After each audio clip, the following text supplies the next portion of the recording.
Hello दोस्तों, प्रतिमा GS academy पे आप सभी का स्वागत है। दोस्तों, करंट अफेयर शुरू करते हैं। आप लोग लाइक करें, शेयर करें और जिन दोस्तों ने अभी तक हमारे चैनल को सब्सक्राइब नहीं किया वो सब्सक्राइब कर लें। दोस्तों, करंट अफेयर्स में आज मैंने 4 पॉइंट लिया है, जिसमें से गणतंत्र दिवस 2023 के मुख्य अतिथि कौन होंगे उन पे चर्चा करेंगे। राष्ट्रीय बालिका दिवस जो 24 जनवरी को मनाया जाता है उस पर चर्चा करेंगे। येलो बैंड डिजीज़ जो है उस पर चर्चा करेंगे और जगन्नाथ मंदिर पे जो हाल ही में चर्चा का विषय रहा है उस पर चर्चा करेंगे। आप लोग लाइक करें। शुरू करते हैं। गणतंत्र दिवस समारोह के मुख्य अतिथि। दोस्तों, मिस्र को यानी मिस्र के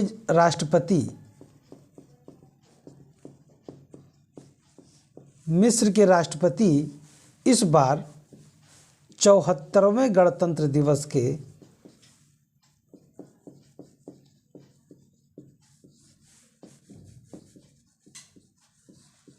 के मुख्य अतिथि होंगे। अब्देल फतेह अल सीसी। अब्देल फतेह अल सीसी ये मिस्र के राष्ट्रपति हैं और हमारे गणतंत्र दिवस 2023 के यानी 74वें गणतंत्र दिवस के मुख्य अतिथि होंगे। दोस्तों, भारत 15 अगस्त 1947 को आज़ाद हुआ और मिस्र से हमारे जो राजनयिक संबंध बने, हाल ही में हमने 75वां वर्षगांठ मनाया है मिस्र के राजनयिक संबंधों के साथ। वर्तमान की स्थिति ऐसी है कि मिस्र में कई प्रकार की समस्या आ गई है, जैसे खाद्यान्न को लेकर के, और साथ ही हमारा और मिस्र का जो व्यापार है वो भी बहुत चरम पे पहुंच रहा है और व्यापार संतुलन भारत के पक्ष में है। ना तो मिस्र का नुकसान है और ना भारत का नुकसान है। बस 49% और 51% का, जिसमें 51% निर्यात भारत करता है तो 49% का आयात करता है। मतलब हमारे 7 मिलियन लगभग 8 बिलियन डॉलर का जो हमारा आयात निर्यात मिस्र से हो रहा है उसमें हम बढ़त में हैं। जबकि मिस्र की स्थिति इस समय आंतरिक समस्याओं से घिरी हुई है और हमने 75वां वर्षगांठ राजनयिक वर्षगांठ मिस्र के साथ मनाया है। तो 2022 में जब मैंने 75वां वर्षगांठ मनाया एक दूसरे के संबंधों को ध्यान में रख करके, तो साथियों, किसी एक देश का जब मुख्य अतिथि बनाया जाता है तो उसे सामरिक, राजनीतिक, सामाजिक, आर्थिक, सांस्कृतिक गतिविधियों से लेकर के जोड़ करके देखा जाता है। मेसोपोटामिया की सभ्यता, जिसे पिरामिड सभ्यता के नाम से जाना जाता था, वो मिस्र का सभ्यता है, जो कि हमारे यहाँ सिंधु घाटी की सभ्यता से लेकर के एक दूसरे का आवागमन, एक दूसरे के प्रति व्यापारिक गमन, हमारी बहुत प्राचीन काल से एक दूसरे के व्यापारिक संबंध रहे हैं। और उस संबंधों को उजागर करने के लिए, उसे और मजबूत बनाने के लिए हमने 2023 में 74वें गणतंत्र दिवस के अवसर पर अब्देल फतेह अल सीसी को यानी मिस्र के राष्ट्रपति को मुख्य अतिथि के रूप में उन्हें आतिथ्य बनाया है। तो गणतंत्र दिवस समारोह, और दोस्तों गणतंत्र दिवस 26 जनवरी को क्यों मनाया जाता है, इस पर हम 26 तारीख को यानी गणतंत्र दिवस के दिन एक क्लास देंगे, जिसमें आपको ये पता होगा कि क्यों गणतंत्र दिवस मनाया जाता है और 26 तारीख को ही क्यों मनाया जाता है, और आज़ादी के मकसद के रूप में आज़ादी को ध्यान में रख करके और हमारे भारतीय संविधान को लागू करने का जो सफ़र रहा है उसका वजह क्या रहा है। हम इस पर 26 जनवरी को क्लास देंगे, जिससे कि आपको ये पता हो सके कि हिंदुस्तान के आज़ादी और गणतंत्र दिवस का क्या मतलब है। गणतंत्र दिवस समारोह के मुख्य अतिथि मिस्र के राष्ट्रपति अब्देल फतेह अल सीसी भारत के 74वें गणतंत्र दिवस के मुख्य अतिथि होंगे। ये प्रश्न आना तय है। दोनों देशों के मध्य राजनयिक संबंधों के 75वीं वर्षगांठ 2022 में मनाया गया है। अगला पॉइंट है राष्ट्रीय बालिका दिवस। राष्ट्रीय बालिका दिवस 24 जनवरी को प्रतिवर्ष मनाया जाता है। साथियों, महिला सशक्तिकरण की बात करना, बराबर का सम्मान देना, असमानता को कम करना, लैंगिक समानता को बढ़ावा देना, बेटी बचाओ बेटी पढ़ाओ, सुकन्या सुमंगला योजना, ऐसे कई तमाम प्रकार की योजनाएं भारत सरकार अलग अलग राज्य सरकार के द्वारा चलाया जाता है। लेकिन जब बात हकीकत की आती है तब यहाँ पर देखने को ये मिलता है कि क्या वास्तविकता में हम जिस लैंगिक समानता की बात करते हैं क्या मिल पाया है। क्या हम वही बात या वही अधिकार के तहत या वही जो एक संस्कार हम अपने बच्चियों को बताना चाहते हैं क्या पुत्र को बताने में सक्षम हैं। क्या जिस मान सम्मान या जिस इज्जत मर्यादा को लेकर के हम बताते हैं अपने लड़कियों को, क्या वही सम्मान वही इज्जत सम्मान लड़कों को ही बताते हैं। या जिस खेल के लिए हम लड़कों को आगे बढ़ने से नहीं रोकते क्या उसी खेल में लड़कियों को बढ़ावा देने के लिए हम आगे आते हैं। तो ऐसे तमाम प्रकार के प्रश्न उठता है, तब देखने में आता है कि महिला सशक्तिकरण केवल एकमात्र ओछा विषय है। साथियों, आज का जो मैंने जितने भी बिंदु रखे हैं वो बिंदु लिखे तो मैंने छोटे छोटे हैं, लेकिन इन सभी बिंदुओं के बहुत मायने हैं। चाहे वो गणतंत्र दिवस का हो, चाहे राष्ट्रीय महिला दिवस का हो, चाहे प्रवाल भित्ति से संबंधित हो और या जगन्नाथ मंदिर से संबंधित हो। राष्ट्रीय महिला दिवस 24 जनवरी को प्रतिवर्ष मनाया जाता है। 2008 में पहली बार ये मनाया गया था, और जब 2008 में पहली बार मनाया गया उस समय की स्थिति में और आज 2022 बीत चुका है, 23 लग चुका है और उसका एक मंथ लगभग समाप्त होने को है, तब देखने को मिलता है कि क्या आज भी स्थिति वही है जो महिला अधिकार को लेकर के हम चर्चा करते हैं। हाल ही में ओलंपिक संघ समिति, कुश्ती संघ समिति और इन ऐसे तमाम प्रकार के जो खेल परिषद हैं उसमें महिलाएं अपनी आवाज़ उठाती हैं। हाल ही में आप भी देखें कि आवाज़ उठाई जा रही है। कौन गलत है कौन सही है इस पे विचार अगर उस समय न किया जाए, केवल ये देखा जाए कि क्या महिलाओं के साथ आज उतना ही वातावरण मौजूद है जिसके लिए उन्हें महिला सशक्तिकरण के लिए बात कही गई। तो राष्ट्रीय महिला दिवस 24 जनवरी को मनाया जाता है। 2008 में पहली बार शुरू किया गया था। 2023 का थीम अभी नहीं आया है, लेकिन 24 जनवरी को मनाया गया। तो आप लोगों को इसमें विचार ये करना है कि क्या महिला राष्ट्रीय दिवस जो 24 जनवरी को मनाया जाता है केवल मनाया जाना और कुछ बातों को और कुछ योजनाओं के द्वारा ये कह देना कि हम महिला सशक्तिकरण के हिमायती हैं, या हर किसी के हर एक नागरिक की जिम्मेदारी है कि वो अपने घर के महिलाओं को और अपने साथ बैठे हुए पुरुषों में और अपने पुत्र और पुत्रियों में समानता का व्यवहार करते हैं या नहीं करते हैं। नहीं करते हैं तो उन्हें इस बात को जागृत करना हर एक नागरिक का कर्तव्य है। देश तब बढ़ेगा जब बराबर की भागीदारी होगी। आप लगभग 49% आबादी को सोचें दबा करके केवल मात्र लगभग 51% आबादी के बल पे अगर देश को विश्व गुरु या विश्व आर्थिक स्थिति या नंबर 1 अर्थव्यवस्था कुछ भी बनाने का सपना देखते हैं तो वो मात्र सपना है, सपना रह जाएगा, पूरा नहीं होगा। पूरा करने के लिए जब हर किसी को मिल करके साथ चलना होगा तभी पूरा होगा।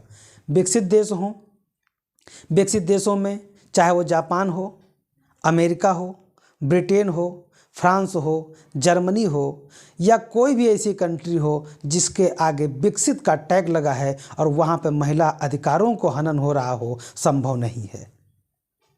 महिलाओं को देर से ही सही लेकिन उन देशों में आज समानता का अधिकार चरम पर है और दिखता भी है। न्यूजीलैंड जैसे देश, वहाँ पर महिला सांसदों की स्थिति बढ़ करके आगे है। हमारे हिंदुस्तान में अभी भी कन्या भ्रूण हत्या, अन्य प्रकार के ऐसी कई गतिविधियाँ होती हैं जो कि समाज के लिए नुकसानदेह हैं। तो राष्ट्रीय बालिका दिवस 24 जनवरी को प्रतिवर्ष मनाया जाता है। 2008 में पहली बार मनाया गया था और इसे महिला एवं बाल विकास मंत्रालय के द्वारा मनाया गया था। अगला पॉइंट है येलो बैंड डिजीज़।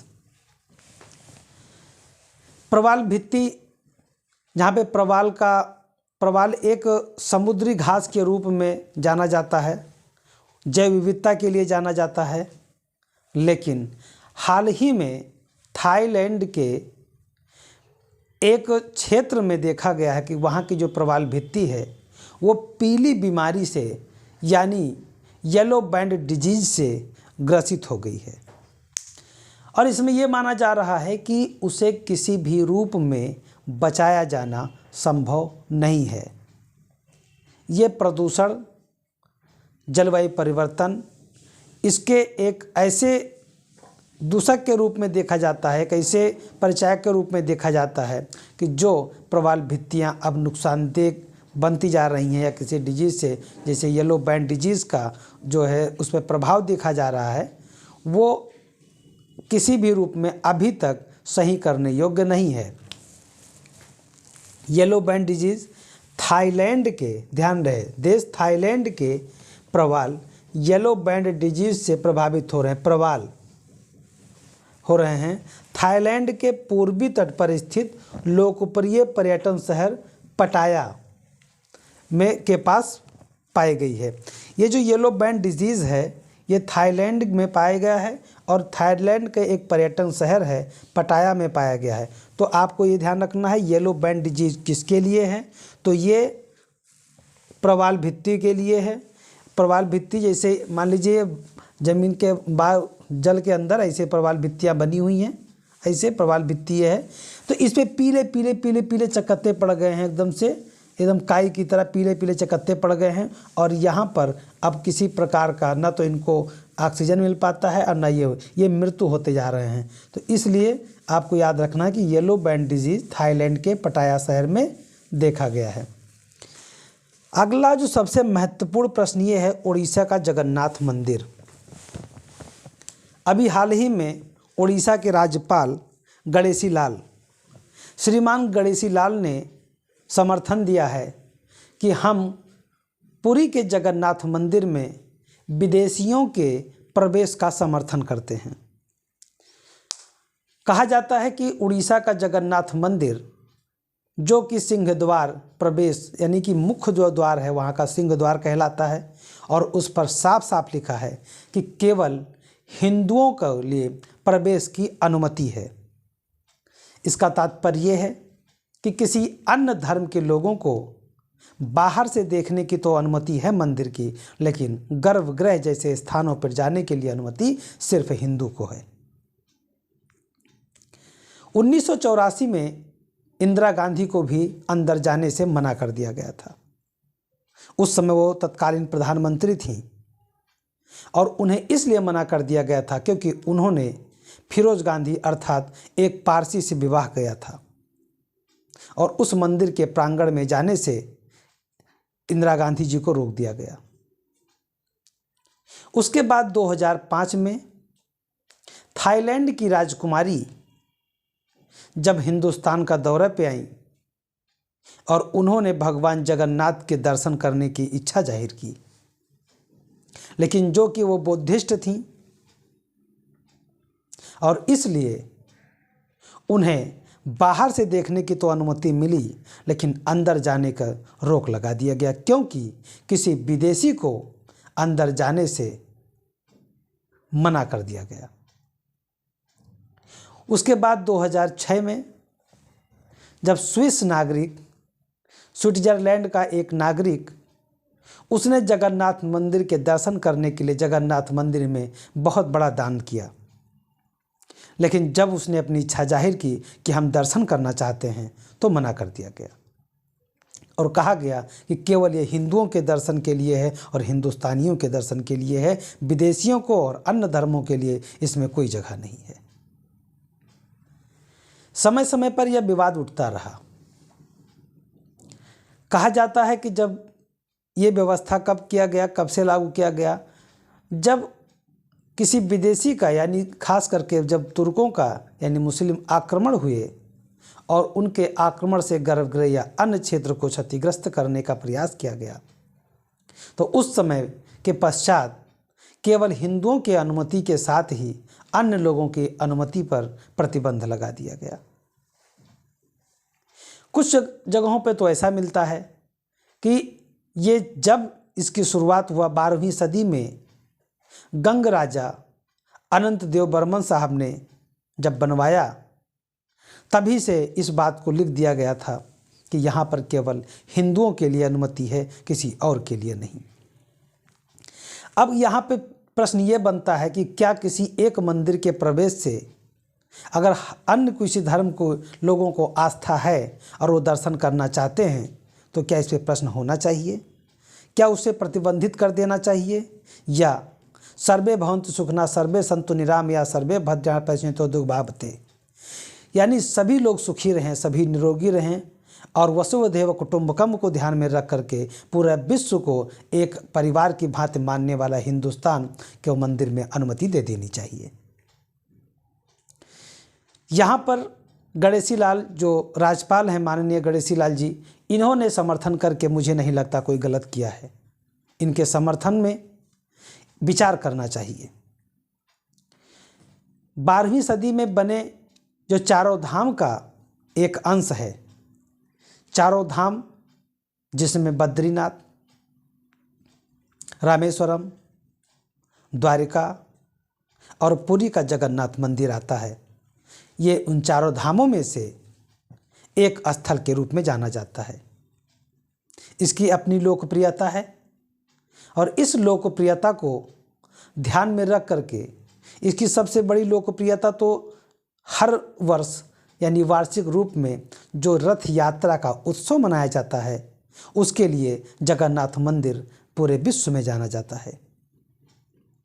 आपको ज्ञात होगा कि जगन्नाथ मंदिर यात्रा में, रथ यात्रा उत्सव में 3 देवताओं का रथ यात्रा निकाला जाता है। मुझे लगता है कि इसमें जो समानता की बात है वो दिखाई गई है। जैसे भगवान जगन्नाथ, भगवान बालभद्र और देवी सुभद्रा, इन तीनों लोगों को रथ यात्रा के रूप में निकाला जाता है और इस रथ यात्रा में एक और महत्वपूर्ण है यहाँ का प्रसाद, जिसे महाप्रसाद के रूप में जाना जाता है। ये भगवान जगन्नाथ मंदिर के रसोई में प्रसाद बनता है और भक्तों में वितरित किया जाता है। तो यहाँ पर कहीं भी प्रकार के किसी भी देशों में जब भारतीय मंदिर का पुनर्निर्माण या निर्माण किया जाता है, जैसे इस्कॉन के द्वारा भगवान कृष्ण का जब मंदिर बनाया जाता है, तो भगवान जगन्नाथ भी विष्णु के अवतार हैं। अपनी परंपराएं हैं, तत्कालिक रूप में समस्याएं थीं।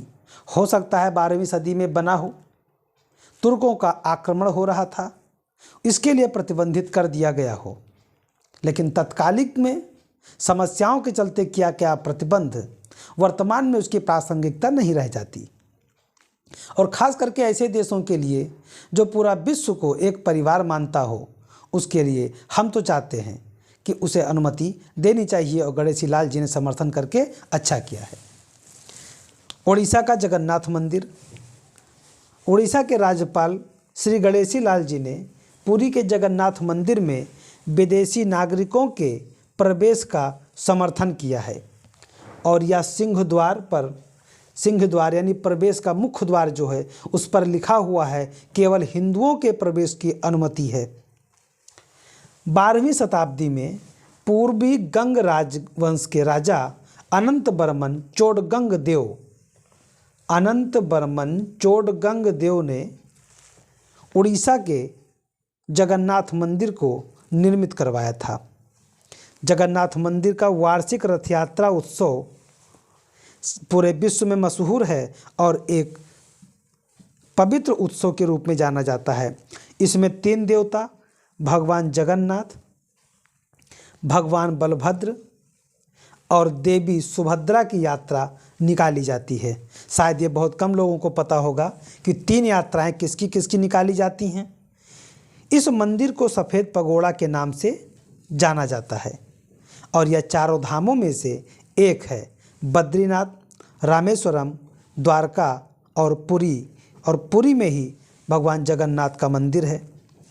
1984 में इंदिरा गांधी को, 2005 में थाईलैंड की राजकुमारी को और 2006 में स्विस नागरिक को प्रवेश से वंचित कर दिया गया था।